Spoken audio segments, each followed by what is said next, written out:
কিভাবে imo account তৈরি করবেন। এর জন্য আপনাকে চলে যেতে হবে ইমো অ্যাপসে।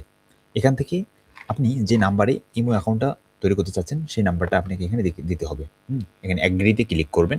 এগ্রিতে ক্লিক করার পর এখানে অ্যালাউ করার পরে এখানে আপনি ফোন নাম্বারটা দিবেন আপনার। আপনি যে নাম্বারে অ্যাকাউন্টটা ক্রিয়েট করতে চাচ্ছেন, ইমো অ্যাকাউন্ট। ওকে, নাম্বার দেওয়া হয়ে গেলে এখানে চেক বক্সে ক্লিক করবেন, টিক মার্কে ক্লিক করবেন। এখান থেকে ওকে করার পর এখানে অ্যালাউ করে দিবেন। অ্যালাউ করার পরে এখানে একটা আপনার নাম্বারে কোড আসবে। হ্যাঁ, কোডটা আপনি কল দিয়েও আসতে পারে অথবা আপনার এসএমএস এর মাধ্যমেও আসতে পারে। ওকে, এখানে আমাদের এসএমএস এর মাধ্যমে আসলো। আমরা ফুল নেম দেব। ওকে, আমাদের কোডটা এই কলের মাধ্যমে আসছে, তো আমরা কলটা রিসিভ করে কেটে দেব। ওকে, এরপরে আমরা এখানে একটা নাম দিব।